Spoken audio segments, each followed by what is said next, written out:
Graça e paz, meu amigo, minha amiga, amada igreja. Mais um dia nós estamos aqui nessa terça-feira para orar, para meditar ao Senhor através da sua palavra. Agradeço você que tem nos acompanhado semanalmente nesta live, nessa devocional que acontece toda segunda a sexta-feira ao meio-dia. São alguns minutos em que nós podemos parar a nossa atividade e nos dedicar um pouco mais à nossa espiritualidade. Nós temos conversado a respeito dos desafios da igreja nessa semana. Ontem nós falamos que um grande desafio para a Igreja de Cristo é a secularização. A igreja tem vivido os desafios de não se amoldar a este mundo, a esse século que nós estamos vivendo. Porque nós não não fazemos parte dessa sociedade como forma de vida. Nós vivemos o reino de Deus, que é alguma coisa diferente daquilo que a sociedade propõe.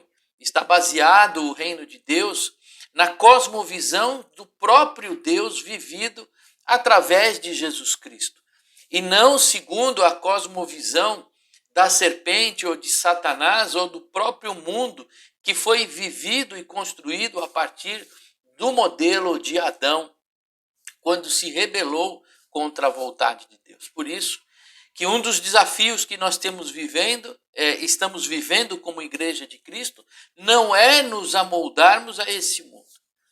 Mas existe um outro desafio também, da mesma forma, de semelhante modo também, muito importante para a igreja.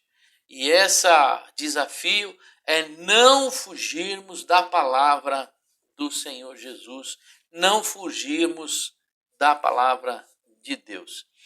Na epístola de Tiago, no capítulo 1, ele dá uma orientação àqueles que praticam o cristianismo, àqueles que são alcançados pela graça de Jesus, os cristãos, e ele diz o seguinte: sejam praticantes da palavra e não somente ouvintes, enganando a vocês mesmos. Porque se alguém é ouvinte da palavra e não praticante, assemelha-se àquele que contempla o seu rosto natural no espelho, ou seja, olha para si mesmo, pois contempla a si mesmo, se retira e logo esquece como era a sua aparência. Mas aquele que atenta bem para a lei perfeita, lei da liberdade, e nela persevera, não sendo ouvinte que logo se esquece, mas operoso paciente, esse será bem-aventurado no que realizar. Olha que desafio que Tiago coloca para a Igreja de Cristo, e é um desafio que nós temos para nós hoje, nos dias de hoje. Qual que é esse desafio?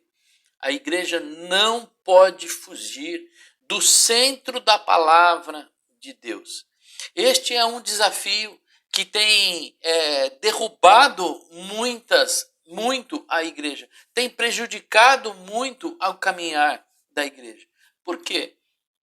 Porque em vez de a grande questão, vamos dizer assim, por que as igrejas que pregam, as igrejas protestantes, as reformadas, as igrejas tradicionais, não crescem na medida que o evangelho tem crescido, as igrejas têm proliferado pelo todo o Brasil? Talvez a resposta para essa pergunta é que nós devemos perseverar na pregação do evangelho, ainda que essa pregação não se alastre ou a igreja não cresça conforme outras denominações que pregam além do evangelho têm crescido. Por que eu digo isso? Porque Tiago nos ensina que a nossa caminhada, a caminhada da Igreja de Cristo, está baseada na palavra de Deus. E o crescimento e toda aquela expansão que vai além, que cresce além da palavra de Deus, ela é efêmera. ela não leva aquelas pessoas a viverem um evangelho perfeito que leve à eternidade, mas é um evangelho que termina na própria existência humana. Por isso, o desafio da igreja é em permanecer firme em Jesus Cristo, tendo como foco a Jesus Cristo e não olhando para a vida segundo as propostas as propostas humanas que vêm colocar no meio religioso ou infiltrar na fé propostas que não são a salvação em Jesus Cristo.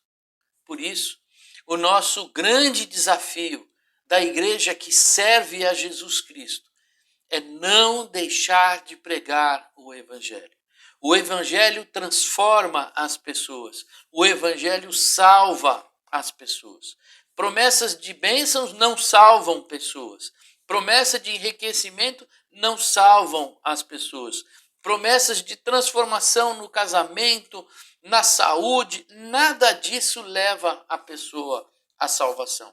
O que leva uma pessoa à transformação de vida e à vida eterna é o ensino de que Jesus Cristo é o Senhor, o nosso Deus, que Ele morreu na cruz, pagou o preço pelos nossos pecados e ressuscitou e governa ao lado do Pai. Essa deve ser a pregação da Igreja de Cristo, essa deve ser a caminhada da Igreja de Cristo, para que ela não se perca na caminhada. E quando as portas da Nova Jerusalém estiverem, quando a terra que mana leite e mel estiver à nossa porta, a nossa geração não morra no deserto, mas tenha acesso à vida eterna. Pai querido, Deus eterno, Senhor amado, reconhecemos, Pai, que Tu és bondoso, que Tu és um Deus amoroso, que ouve, Senhor, o clamor do Teu povo que vive em meio ao sofrimento. As angústias, Senhor, da vida que temos vivido neste mundo. E o Senhor vem, meu Pai, e através da Tua misericórdia e da vida de Jesus Cristo entregue na cruz, o Senhor nos resgata e nos transforma e traz a nossa consciência, meu Pai, de que estaremos contigo na eternidade. Não apenas nessa vida, Senhor, que é como uma fumaça, Senhor, que se dissipa. Essa vida que é como um espelho, Pai, que quando saímos de frente dele, não mais lembramos, Senhor, da nossa face. Mas a vida que o Senhor quer trazer a nós é a vida que permanece. Não uma vida, Senhor, de promessas vãs que levam, Senhor, multidões a seguir líderes, Senhor, que não levam a lugar nenhum. Mas o que nós queremos é seguir a Jesus Cristo, o Verbo, a vida, a palavra.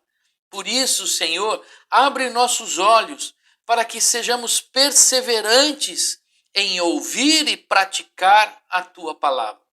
Não só ouvir, meu Pai, mas também viver essa palavra, pôr em prática no nosso dia a dia, no nosso cotidiano, para que nós sejamos sal e luz, meu Pai, num mundo em que vive nas trevas. Desperta, Pai, a Tua igreja, encoraja a Tua igreja, entusiasma a Tua igreja, para que resista, Senhor, às investidas desse mundo contra ela. Que o Senhor abençoe e guarde, que o Senhor faça resplandecer a luz do Teu rosto sobre a Tua igreja, e sobre ela o Senhor traga a paz. Meu amigo, minha amiga, que Deus te abençoe. Que você tenha um dia maravilhoso na presença do Senhor. Não deixe de ler a palavra, não deixe de meditar na palavra, não deixe de caminhar na palavra. E eu te espero aqui, amanhã, ao meio-dia, se Deus quiser.